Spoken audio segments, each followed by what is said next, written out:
Good evening and welcome to Zoom In on a Fresh Conversation. I'm your host, Donna Gray Banks, and tonight our special guest is Dr. Ruth Baskerville. She is the author of HOODLESS KLAN, HOODLESS KLAN, Finding Humor in Grief, and Beauty for Ashes, Morning to Morning, like crying and mourning, looking at the sky in the morning. She is also an inspirational speaker, editor, ghostwriter, and tutor. Thank you, Dr. Ruth, for being on Zoom In on a Fresh Conversation. Thank you so much. Thank you. Thank you for having me, my Zoom friend. In Zoom In on a Fresh Conversation is brought to you by Eyelids Diamonds LLC, Ladero Press, Milton McCulloch, A Dante Production, and the Fresh Book Festival, which will be held in the beautiful city of Daytona Beach, 23, 24, 25 February 2023. Please come join us in Midtown on the corner of Nova Road and George Ingram. If you have any questions for Dr. Ruth, please leave them in the chat room.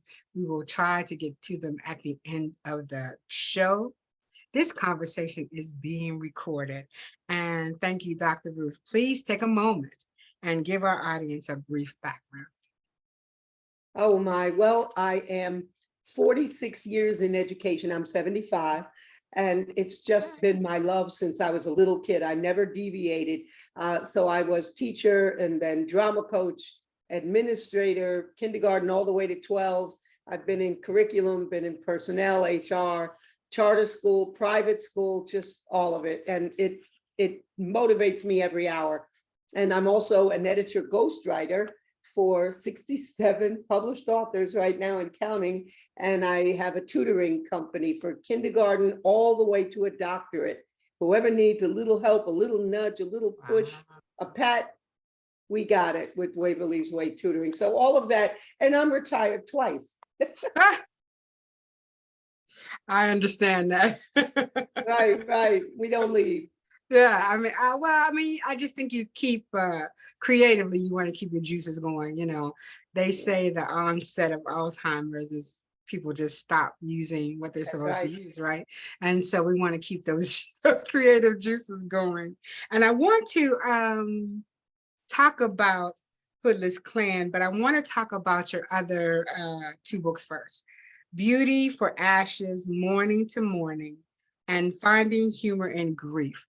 Now, did both of these books have to do with the passing of your husband, or did they come from some other avenue? No, I don't know if you'll be able to see, but I'll hold them up. Please. This, I'll put it toward the camera, Finding Humor in Grief. I wrote this book right after my husband passed, and I'll mention the medals later, but I did win double gold medals. And it's very sad and very funny. And because I used to be a drama coach, I chose the drama faces to depict the sadness and the happiness. I was married 45 years. Since I was 19, my husband was actually 18, not quite 19. Oh, you were a cougar.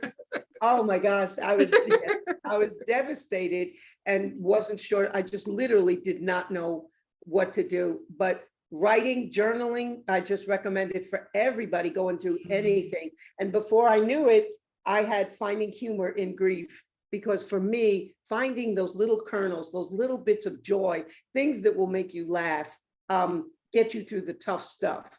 So Finding Humor in Grief is my very personal, deep account, and it has resonated with PTSD persons, people who have gotten divorces. I mean, I was amazed at the reach of this particular book. So that's Finding Humor. Well, when I was 4 years a widow, I can't tell you why, but all of a sudden, this is Beauty for Ashes, and this is actually the urn. My husband Waverly is in? Waverly's there, right there. Ah. So, and I chose mourning, sadness, mourning to mourning, as you said. This book, all of a sudden, now I told you I got married at 19. So I was still 19, mentally. And I had 4 gentlemen callers. It was amazing to see what the world is like, what was going on while I was this married woman for 45 years. And it is hilarious. I competed with this book, for like grief and so on, but I won double because I won in humor and I hadn't even entered in humor. So it's very, very funny. It's 100% true, as is finding humor. But the other half of this is God, my spiritual climb. I thought, Mm, I was one of those, went to church, faithfully, raised my child in the church, the Baptist church. I just had no idea that I used to say after I became a widow, who wrote another Bible while I was asleep? Because I knew all the books of the Bible, still yeah, do, all the yeah, yeah. intellectual, but I missed the entire Bible, didn't know it. And God just almost like lifted me up. And so Beauty for Ashes is all of everything I write is true. And this was my account of these male gentlemen callers and of God just changing me, elevating me. And it is just full of humor. Humor follows me. It literally follows me. So though that's actually my second and third book. And the Mm. first is Hoodless. Yes, Oh, Hoodless was first. it was. Oh, I didn't know that. I thought it was just the opposite. Okay, and so I'll change the question when we get to it. Uh, So when you decide to do all this, you're an educator, you're a wife, you're all these things, and then you decide you're going to be a ghostwriter, an uh-huh. inspirational speaker, and a tutor. Let's talk about the first time someone came to you and said, I got this book, but I really need somebody to write it. This is actually a God story because Waverly and I, we just lived large. He was a corporate tax specialist. He retired before me. The job itself and racism, that combination on Wall Street back in the 70s, 80s, 90s, it was just going to take him out. And so I worked another decade and he became my chef. And it was just wonderful, wonderful. But in the process of all of that, when he passed Mm. was March 13, 2012. I just got a little emotional for a minute. No. Yes, And I understand. um, Yeah, my income was just cut in half like that day before right, the burial, before right. insurance kicked in, and we have a lovely home, and things were just wonderful. And I had to adjust. I had 10 credit cards, just me. Well, I cut them all up, and I was kind of amazed that everything I did, I felt gracious about. I felt gratitude. None of Mm. it made me say, "Oh, I can't do this." No. I just stepped into the new life, the new normal, which is quite normal. And so I sold, he had a Rolls Royce, he had a lot of toys, he had swords, he had guns, and, I sold. And then I sat right in the middle of my kitchen and I said, well, God, do I foreclose? Like, what would you have me to do? Yeah, what's next? And it must be 2 hours. I promise you, it had to be 2 hours after I just said, God, show me, that the first person just called and said, can you help me write? I got this, as you said, Donna, I've got this burning, I must birth out this book. And I said, yes, I can. Well, Yes, as a matter of fact. and it just started from there. And I can honestly say it's been nothing but referral all the way up to this 60. I thought 10 was gigantic. I thought if I do 10, and now I'm at 67, it's quite amazing. And people just keep coming, and their stories are so rich, and their audiences, I can't touch those audiences, but I believe God has just almost like a portal. He just Mm, sends me, and I know when they come that this is something I must do. This is like my mm. gift, my charge, it's my purpose. I must do this. So it's provided me income, and it's provided me amazing satisfaction. And I'm in touch with every one of them. I just can't let them go. When we finish writing the book, I tell them about Fresh Book. I tell them about every competition, join these organizations. I've had Authors Day on November 1 where we met each other. And I said, number 31, talk to number 11. And just Right. great. Yeah. So Yeah. that's how I became a ghostwriter. It was literally divine. And so you became a ghostwriter and then you became a publisher, or you were a publisher anyway? No, actually, I'm not a publisher, but Oh, I direct the authors, when we finish writing, I am editor and or ghostwriter, usually a combination, because people may give me a manuscript, but there's holes, or my gift is to make the copy so that you can't put the book down, that you just have to turn the page. And so I add I guess I would say, the spice to the stew. And also I challenge the author, because a lot of times I'll get like 11 pages, but there's a 100-page book. And we're not stretching anything. It's just that, someone stood in the middle of the room and screamed, and then you move to the next scene. No, well, who was there? Don't you think they had something to say or think or feel? Right. What was going on? So when I tease all the rest, the descriptions, the characterizations, the intermingling of one to another, the book develops itself. So I tell them, never worry about page length. That takes care of itself every single time. And so I thought you were a publisher, because this book says, Hoodless KLAN says it was published by you. Yes, you know why? Because I self-published. My first two books, I used a publisher, and I paid quite a bit of money. Yes, we all did. We all did. Yeah. And then I don't know why, but someone told me about CreateSpace, which is now Amazon Kindle Direct. And I was skeptical because it's free. And I thought, well, if you have paid like $6,000 and $4,300 respectively, yeah, free is going to be terrible. It's not going to look good. No, it is every bit the quality. And the nice thing about self-publishing is it's just me and Amazon Kindle. I can order books on the way to church, on the way to the supermarket. I'm not depending on a publisher to fit me in. So I always start there, but I am in touch because I'm in writers' organizations. So I always start there. But if you want a publisher, I know 3 or 4 excellent, wonderful people who do that. And I will in a heartbeat direct you there. But But when you do the Kindle thing, who does the editing? Me. I'm the editor all the way. You have to be prepared to do the editing and the cover and all that. Okay. Yep. And I have a couple of cover designers, but the one I use the most, his name is Essex James, and he gives me a good rate, because if you look on my website, www.excellence.org, you'll see almost all of the front covers and testimonials. So you can interview me, testimonials of people, for whom I helped write their books. And this cover designer, he's also a professional illustrator. And because many times an author says, well, can you draw me this in addition to this image? I need a little bit of art along with, then he does both. And so I really like him. So I do use a graphic designer. I don't know anything about the cover design or, the bleed of the cut. I don't know any of that, but I write. And so the cover, if you have not gone to her website, please do, because the list of books just goes on and on and on of the people that she has helped become authors. And thank you so much for that. That is a task that not a lot of us would take. That's a mantle that a lot of us won't sit on, right? Because it does take a lot. Okay, so let's go to inspirational speaking. Now, the first time I was the group of ladies in DC called the Questers. I was the youngest.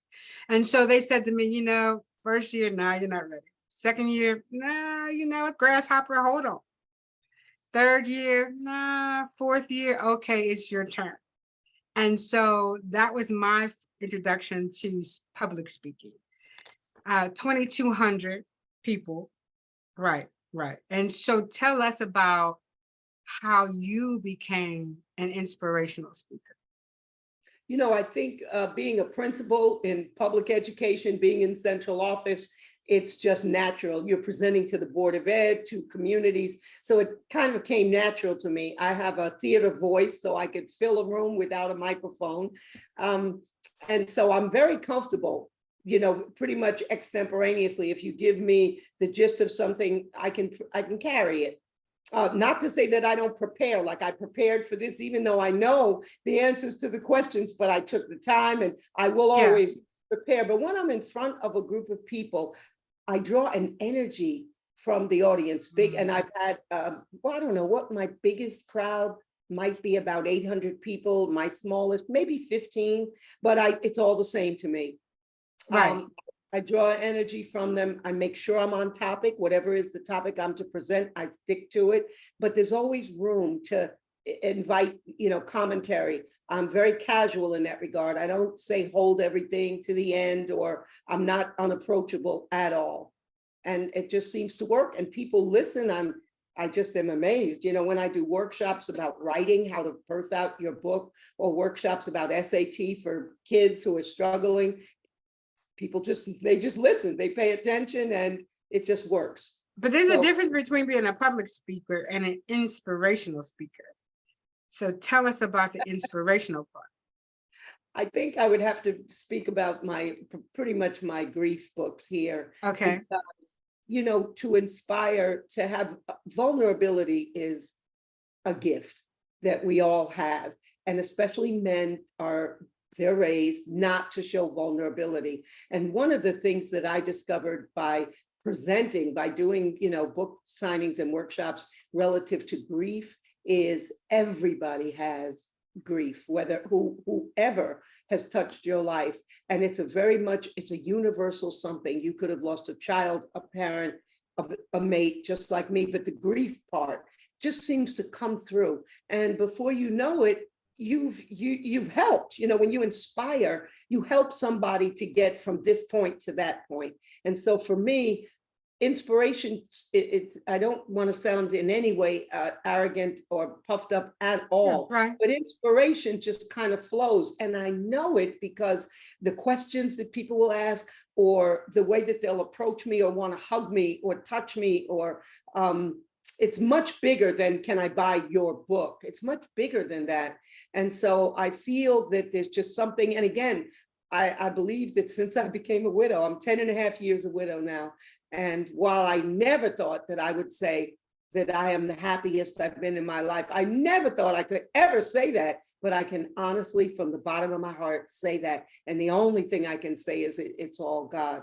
So when people say, you inspired me, you've helped me along, you've given me a kernel, you've done something to me, I know it's God. So let's talk about the decrease in literacy in our children during the pandemic.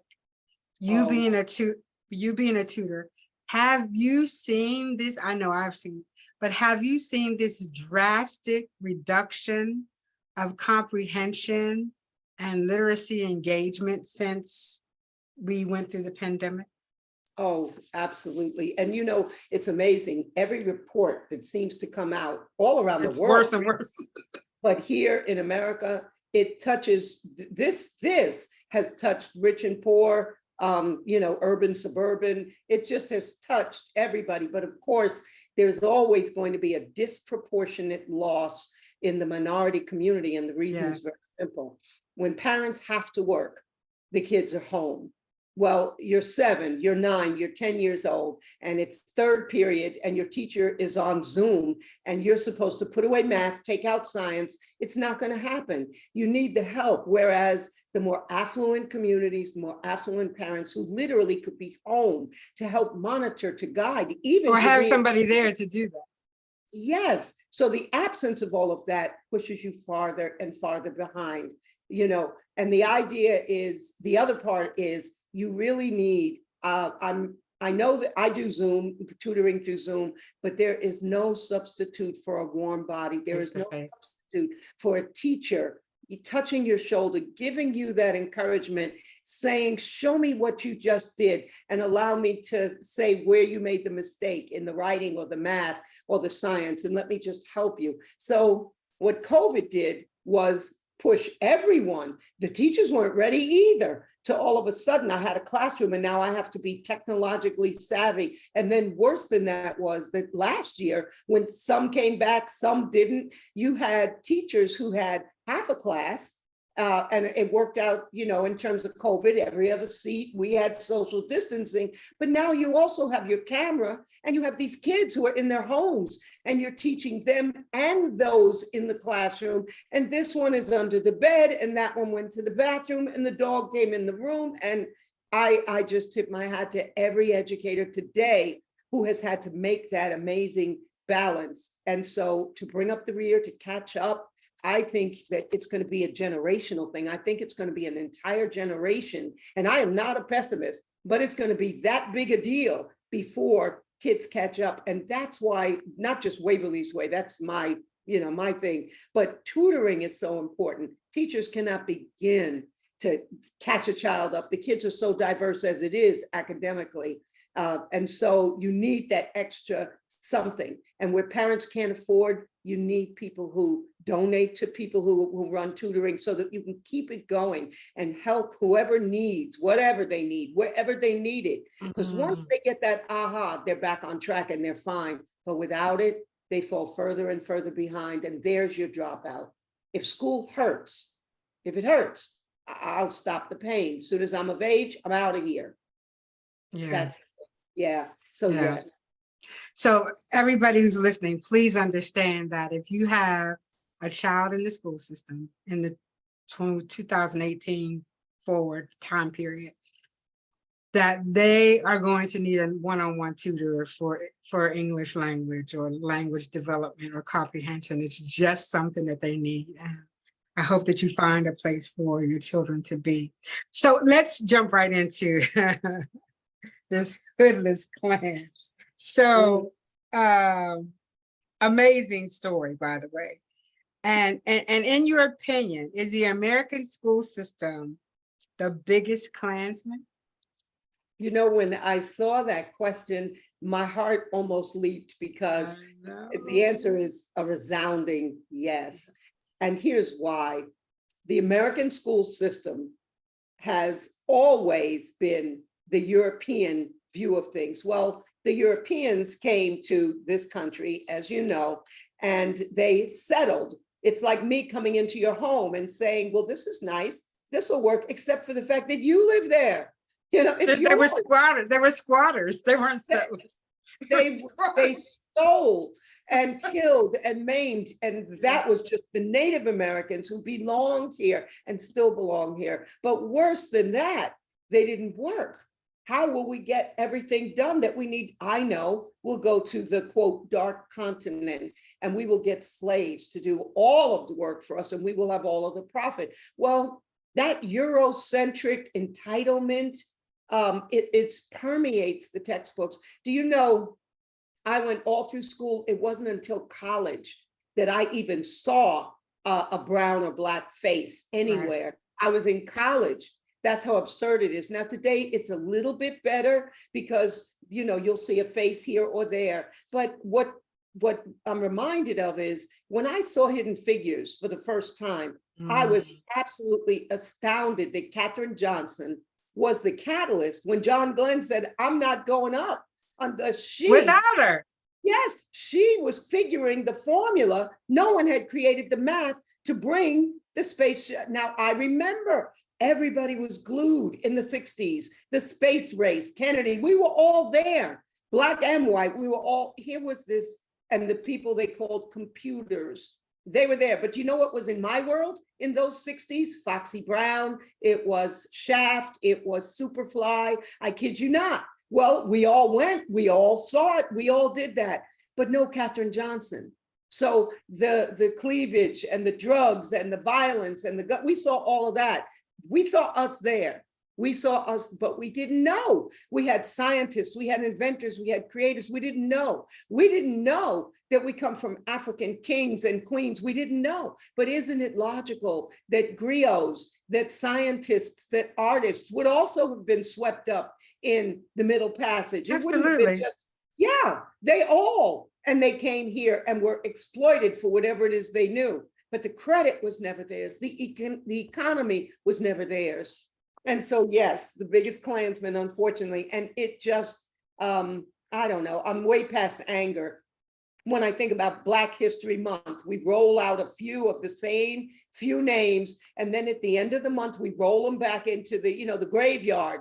When the next set of textbooks, and by the way, textbooks come from California and Texas, those two big states have determined since the beginning what the content of textbooks will be for the rest of the country. Well, it's a setup. It is that entitled, they are not going to share, if you will, tell the whole truth. That's Right. what critical race theory is all about. Now, I do have an issue with the title, critical race theory. We could have come up with a better term than that. But what it really is truth. It's It's just truth. truth. So yeah, we don't want our white children feeling badly about themselves, and we don't want them, just feeling defeated. Forget that we, the persons of color, have had no choice but to feel defeated, to think we didn't build this country, we didn't invent anything, create anything, we had no patents, we didn't do anything except become slaves and get whipped. That's all we ever knew about ourselves. Okay, so to make the record right, you simply have to tell the truth, the whole truth. And kids are so resilient, they can handle it. If this is the truth, but here we are, and we can make a better world, we can spin it in that way. We are not people, persons of color, we are not people who have the genetic coding to be vindictive, to do to them what they did. That isn't us, and they need not fear that, but to continue to deny it because of entitlement. The only way I can measure myself up here is I got to make sure that underneath my feet, there you are. I have to have it. If not, I'll implode. Exactly. And that is the issue, which is why American education today will always be the Klansman's dream, except for those of us who do other things. We start other schools, we nurture our own, we bring back the churches, we do stuff, we fill in the gaps for ours. And even then, they may suffer at school for writing that paper, correct? I do honor the Jewish community who refuse to let their children not know about their heritage.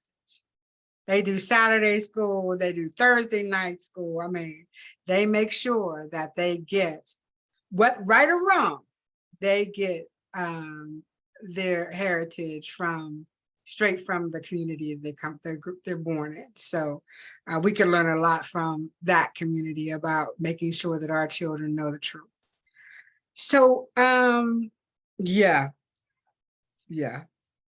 The American school system is the biggest Klansman. I mean, when people think about what happened in the 20s and the 30s and then, all that, nothing is more important than what our children are receiving daily in school. But anyway, I digress. It's true. Tell us about receiving this is the book. Hoodless KLAN. Fabulous. It's a good read. Take it to the beach a couple of days and you will be through it. You received the President's Book Award from the Florida Authors and Publishers Association for Hoodless KLAN. So tell me what that felt like. Oh, yes. Well, first of all, let me just brag a little bit. Please do. Hold up all these medals Oh, that are silver and gold, because the Florida Authors and Publishers Association is just a wonderful organization. You compete against everyone else for, I guess they must have 45 or 50 categories, and you submit your work and they'll let you know if you're a finalist and if you win. And they're very, very heavy, these medals. So in 2020, I won a silver medal for Hoodless KLAN. And I have to confess, because in 2014, I won a double gold medal from Florida Authors, Publishers, and Florida Writers Association, the biggest. I was double gold for that one.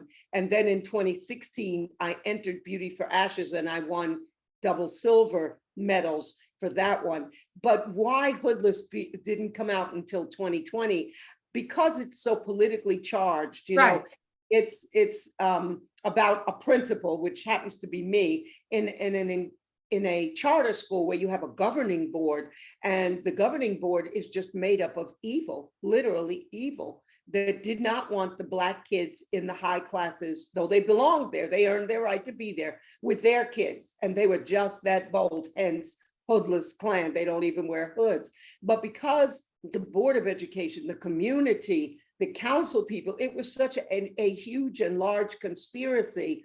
I had changed all the names so that no one could come after me, and they could have, they wanted to, but they couldn't. And so I did not enter that book that reason, I said, I don't know. And then in 2020, I said to myself, put it out there. Yeah.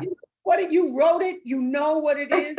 Yeah, so that's why it's the Let's last book do. to Yeah. enter. And it was nothing but me, being a little timid. And so I say to everybody, don't you dare be timid about anything. I call it fiction based on truth. And you can imagine why. So having to change everything. But what I never changed was the characterization. I have a gift of description. So I described you so perfectly that everybody reading the book knew who you were. And The character development was amazing. I'll just say that. Everyone in the town, when the book hit, everybody was, am I in the book? Am I in the book? It was just amazing. And I wasn't sure whether there was some truth because it's a fiction novel, right? How much truth there really was, and was that main character kind of you, or was you? Wasn't really sure, but it was so engaging, and the characters from beginning to, because they developed, that was the thing. You didn't just leave, put a character in there and just let it go. It just kind of developed throughout the whole book. So I appreciate that. It was, anyway, amazing. It was done very, very well. So tell me the difference between writing a semi-fiction book and the nonfiction, the first two that you wrote. Was it because it was so difficult to kind of pivot and change names and change situations? And it was. I actually had to have like a little key, a legend, because there were so many characters and to keep them separated. But what I did was give them names. So if it's Ruth Baskerville, I might say Rita Barnes, but you'll know that it's Ruth Baskerville. So I achieved everything I intended to achieve. And by the way, I was 4 years a principal in this environment with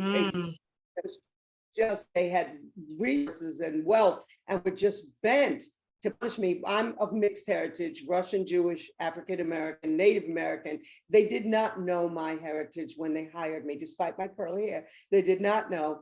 And when they saw my husband for the first time come to the school, really just proud to be there, things changed. And when they asked me to punish the Black kids, which I would never, ever do, and I said, I will love all of them, the whole 1,000 kids. But as long as I'm the principal, I can never do that. And what they heard was, as long as you're the principal. So for 4 years, they just created scenario after scenario, the television everywhere. It was like the helicopters and everything you can imagine that could happen to. It's like a principal's primer of how to survive. So at the end, 4 years, I left. I came home and I said to my husband, I was 42 years then, and I said, this cannot be the end. I have a stellar career. And he said, honey, write it like therapy. But as Donna said, as I started to write, he said, you got a book. And he said, he picked me back upstairs to the computer and he'd cook, and he read every word of Hoodless KLAN.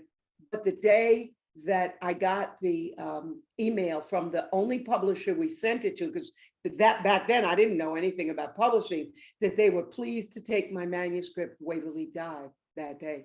So he never saw me as a published author, but he knew I was on my way. And I believe he gave me that gift. So to get back to God, I am the kind of person who every day I just keep getting up. Well, they'll see who I am. It's me, but racism is a thing that they never see who I am. As old as I am, I don't know this. And I keep thinking and I keep going. And now God said, you're going to need something really big because I'm going to take your husband in a year. So he created, I believe God made sure that I was so uncomfortable that I left. And when I left, with a nice settlement, by the way, when I left and I came home, I had every day and every night for a year with Waverly before he died. And in my deepest grief, I knew God had done that. I wasn't racing through traffic. I was home. I was right here. So I'm eternally, and I had a book. Yeah, and you had a book. Yeah. There's a question in the chat that says, And if you're uncomfortable answering this question, please don't do it. What is your feeling about the many non-melanated women who are teaching our children right now? You know, it comes down to heart. Well, first of all, I believe as an administrator that when you are hiring, because you have the power to hire, that when Absolutely. you're hiring, you really want to balance with the people who come into your building to teach your kids. You want to deliberately seek out men and women. You want Black and white. If you have a predominantly Black school, you want more Black faces. You want them to Right, be able to see people who look like them. Now, I'm right. not saying exclusive. If I had 100% Black people, would I not hire a white? No, no. But I have to be cognizant of that. It's important that kids see people who look like them. And the other thing is, you know, ethnically, if you go to any place, if I go somewhere, I'm in a room, I'm going to seek out my own. I'm going to look for a woman. I'm going to look for a minority. It's who we are. We're going to gravitate. Well, kids are like that too. They will listen, they will hear. And the teacher who has the heart first will be the teacher who looks like them, who grew up in the same kind of, and who understands. That's important. But the other thing is, I've also worked with many white teachers, male and female, who have a real heart for kids. But a For good teaching, for yes, teaching. So it yes, doesn't matter the color of the yes. child. And they will make sure that everything is fair and Mhm. equitable. They will not pick on the minority child. They will not kick the minority child out of the classroom all the time. So a good administrator, which I consider myself to have been one, will be able to say, the child is here again. Let's talk to the child. Let's do all of Yeah, this. let's But see what's going on. It's got to be something else. Yeah. let's look at the teacher who sends the kids. Let's look at the teacher who fails the kids. Let's disaggregate some data so that we zoom in on the big people, because the big people really, really affect everything about those little people. That's how it works. So yeah, Yeah, I would. I remember very vividly that my one teacher, French teacher, as a matter of fact, um, hated my Afro. So anything I did was, you know, amazingly astronomical. And I never did understand that until much, much later about why she was so angry at the fact that I was willing to come in and show who I was in a classroom with, you know, I think I was maybe 2 other Black people in there. And something just that simple, you know, that they didn't care for how your hair looked or the way you dressed or, you know, whatever. And that a teacher would take that and make that their bandwagon to stand on, really. And so, yeah, but if a good teacher doesn't matter with color, because they want to make sure that the children get it, right? Mhm. They want to make sure the children get it. So tell me, how do we as a nation now look at this albatross that we've built, because that's basically what it is, and dismantle it or chip away at it to make it better? Because you're saying, you know, it's like crack. 25 years it took us to get through that. You know, we had crack babies, you had crack mothers and fathers, and now we're coming out of it, but we still have residuals. Now we have the epidemic. And, you know, as you say, it's going to be another 20 years coming out of that. Tell us how we, as a nation, as a people, how do we start to chip away at making the system better for our children? Well, I'll tell you, I think about Hoodless Klan and the opposite of that, everything that happened in that book, the opposite is what we do to chip away at the good. How do you nurture kids? How do you get staff? How do you build a school climate? And it's a chore, it's a task, it's a labor of love. And when I came to Orlando, I was principal of Ivy Lane Elementary. If you know anything about Orlando, Ivy Lane is in the heart of the hood. There were gunshots every single night. It was my hardest assignment, but my most rewarding. The absolute opposite of the school where Hoodless Klan took place, where we had all these high achievers, predominantly white school. This was an almost all Black school. And when the superintendent pulled me over there, They were double F, if you can imagine the grade of double F. And the young white vice principal was ready to quit. He had only been on the job a year, and he was just devastated, and the press was merciless. How do you feel being, and nobody wanted to be there. Fifth graders were counting on their little fingers, and people were throwing chairs, and kids were cursing, and people came into the school to fight. And what I did is, and I said, to Ivy League. And then I explained Ivy League, put it on the letterhead, and then just began to build community resources. We went to UCF, we went to churches, we went to the hospitals, and just to get volunteers to help, because the teachers couldn't do it alone. There was so much deficiency in learning that we needed like 100 teachers. Well, where are you going to get them all? The budget won't do it. So you need volunteers, you need people coming in, you need resources. I found out kids didn't have beds. Parents were devastated. Jail was a very big reality. If you wanted to give Christmas to the kids at your school, you had to give to the siblings. It was a very all-consuming and amazingly consuming. But if you care, you do that. And I will tell you, this is a book I must write. In 2 years, we turned that school around from double F to 5 points from an A. Same kids, right? Wow. Yep, we did the FCAT was the state test, and we had the FCAT mall. God dropped it literally into my spirit. I went on closed circuit TV. I said, we are going to have a mall where you can shop only with points. They didn't have money, points. And I didn't have any inventory, but I just beat the bushes. And before I knew it, everybody loved Ivy Lane. And the cafeteria, tip to tip, about a week before the big test, 5 months earlier, I said, you can get prizes, you can get, there was clothes, there was dishes, there was soap powder, there were technology. I cannot tell, babies. I went to the mall and I borrowed their shelves, and I got those expensive shopping bags. We had comforters, we had so much. And when those kids came there, and 3 TV stations showed up, who knew? But what happened is, as the FCAT mall opened and all my siblings had to work the mall, these little kids with these little clipboards and their points that they earned, they were like, Ma, you like this dress? How they could add, subtract, multiply, and divide because they earned it. There was a reason to learn. There was a reason not to curse, to be. And the teachers fell in love, and everybody, and even today, if you come across anybody from a cafeteria worker to a parent to a grown, it was a happening. We need that all over the country. We need that. Now, I will tell you, there's a downside to it because it almost, just burned me out completely, because short of occupancy, I'm running a full-time business, where there's just stuff for kids all the time to stimulate learning, and for teachers to support teachers and make them feel good, gift cards everywhere, all of this good stuff. Waverly had deep pockets, so it worked. But doing all that and then being a principal with all those, it is incredibly draining, but best time of my life. We grew crops on the campus because we needed to feed the kids. I didn't ask for permission. I just did it. You understand? And so we need more of that. We need that out of the box. Oh, we weren't supposed to do that? Oh, but it's working so well. So we're just. Oh, it is.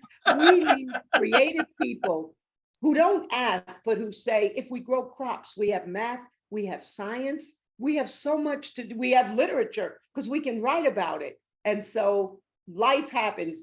5 points from an A in 2 years. How does that happen? Is it sustained? Has it sustained? I left, after I left, it went back. Now it's climbing again, and I'm happy about that. But I do remember wanting to just give away the formula, just give it to, and no one wanted to do. No one said, oh, I'd like to parallel that when it's proven. Every F school should have said, you willing to give me the little blueprint? Great. It's a lot of work. But if everybody just did it a little. Now, those kids were fine then. They knew the skills. They're going on to middle, high school. They're growing up. They're doing everything. Give me the next group. You understand? Give me the next school. Give me the next state.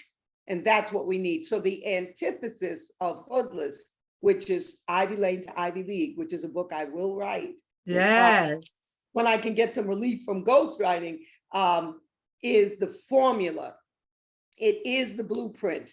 for success. Everybody jumps in and we don't let a single child, no child left behind, that expression, well, we live it. That's what you got to do. No child. We have to use older kids to help tutor younger. Everybody is raising everybody together. And it takes away all the pain and all that. And by the way, the parents who would never come to school because school hurt. Remember, I spoke about pain. Right. Parents hated to come to school because it was always, your child did this and that. So now I'm a failure as a parent. I was already a failure as a student when I was a kid.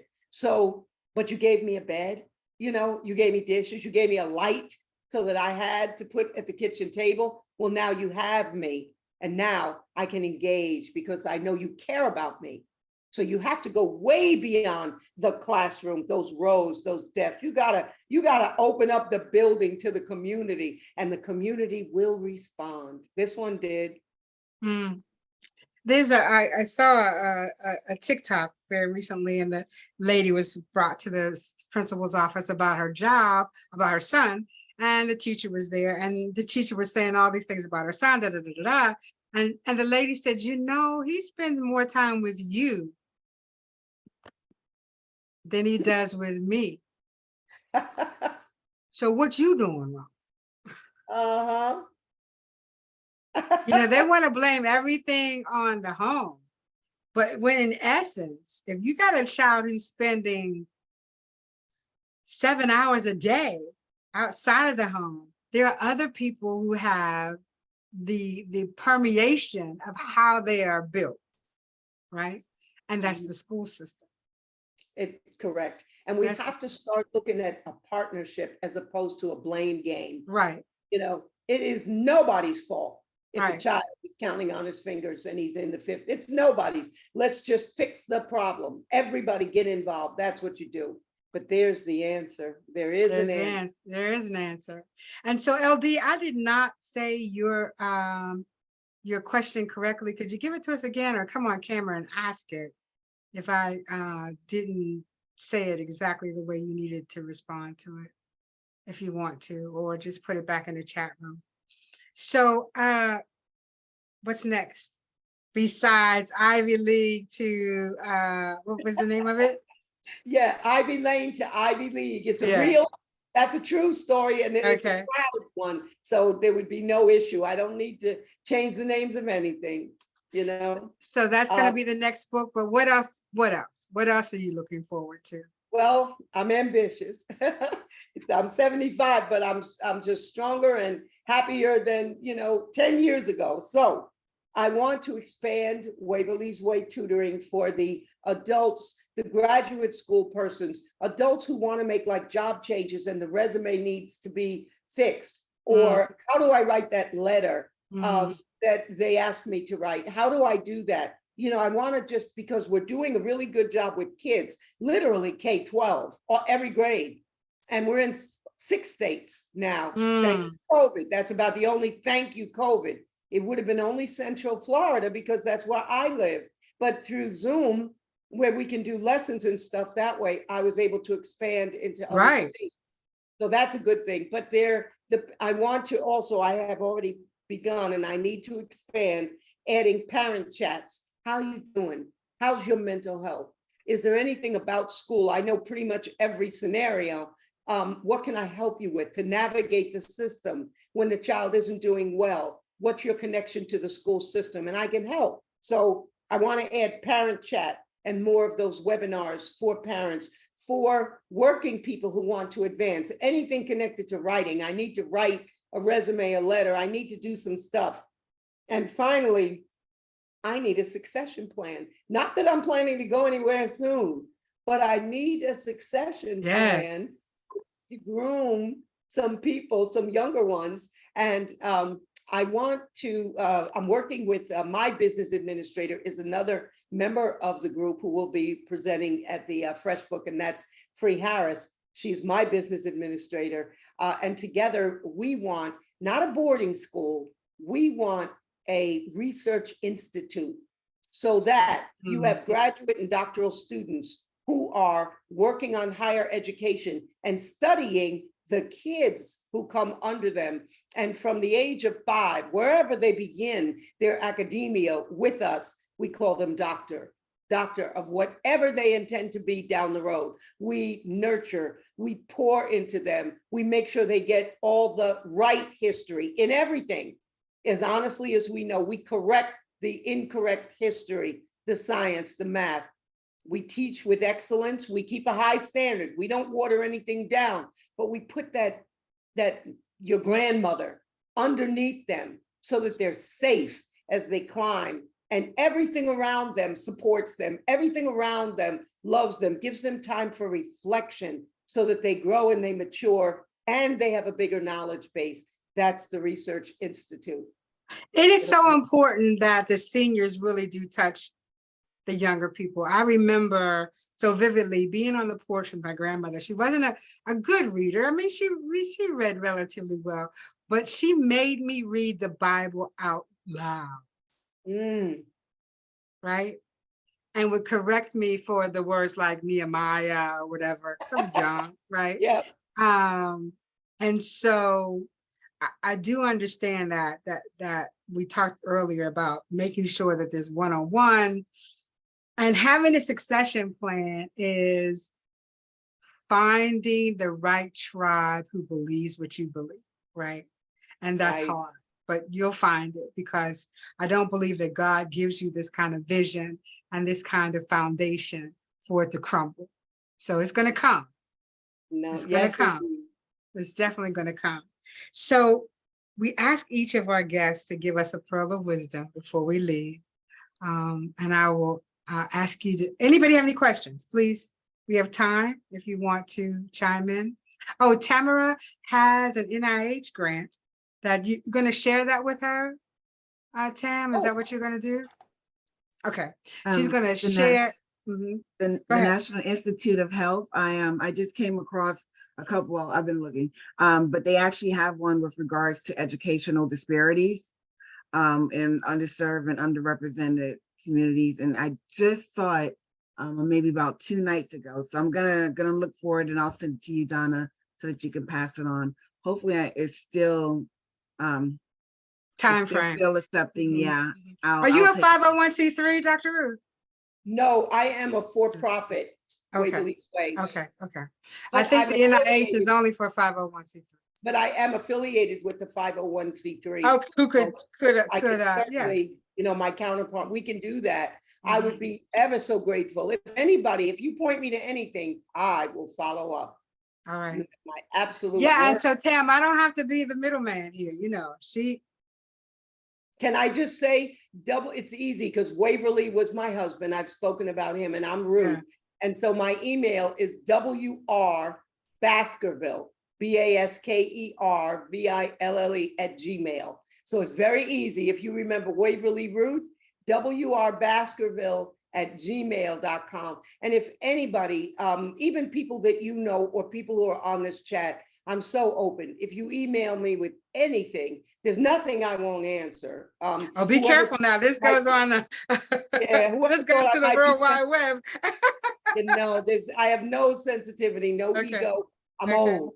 Okay, understood.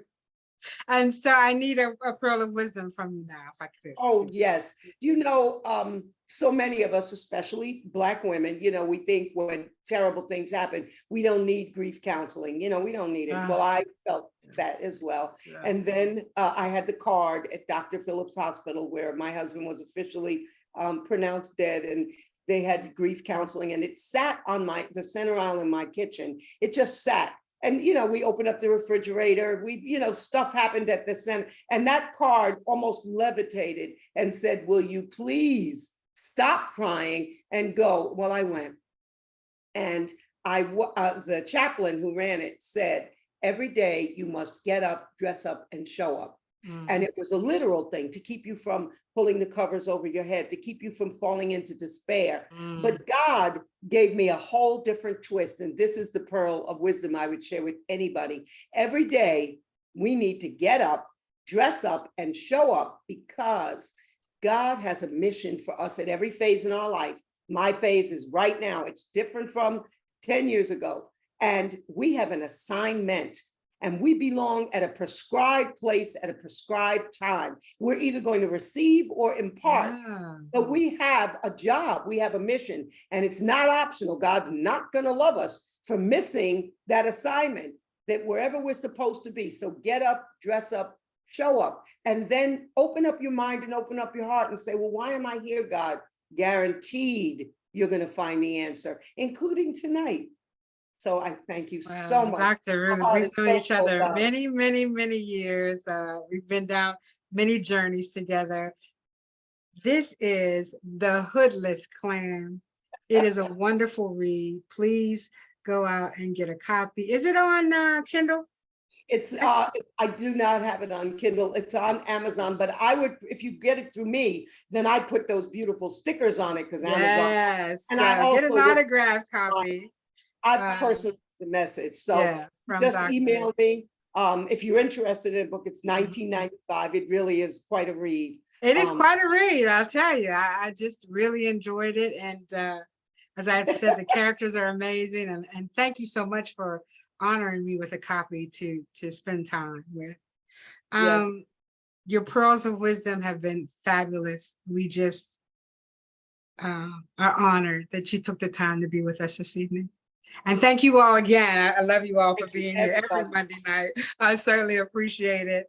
And when the lights go out and the cell phone towers go down, all you have left is a flashlight and a good book. Please be careful during the storm here in Florida. You got something, Mama? Come on. Yes, I just Yes. want to remind everybody that if you have not voted, please go and vote tomorrow. I will be out of my house at 4:30 in the morning because I will be working the polls. But I didn't want to go to bed before. I should be in bed, but I wanted to hear Dr. Baskerville. So I'm going to bed now so I can get a little rest to be up. But please, every one of our votes count. Get up, get out, vote. Make sure you check your email, because if you balloted and your signature doesn't match what they think it should look like, there's an email that says they want you to come in. Only because I had to do that. So make sure everybody check your email, because the mail that you get could be too late, right? So everybody get up and vote. Thank you very much for being here. Good night, everybody. Good night, everybody. Good night. Get some rest, Mommy. Get up and vote.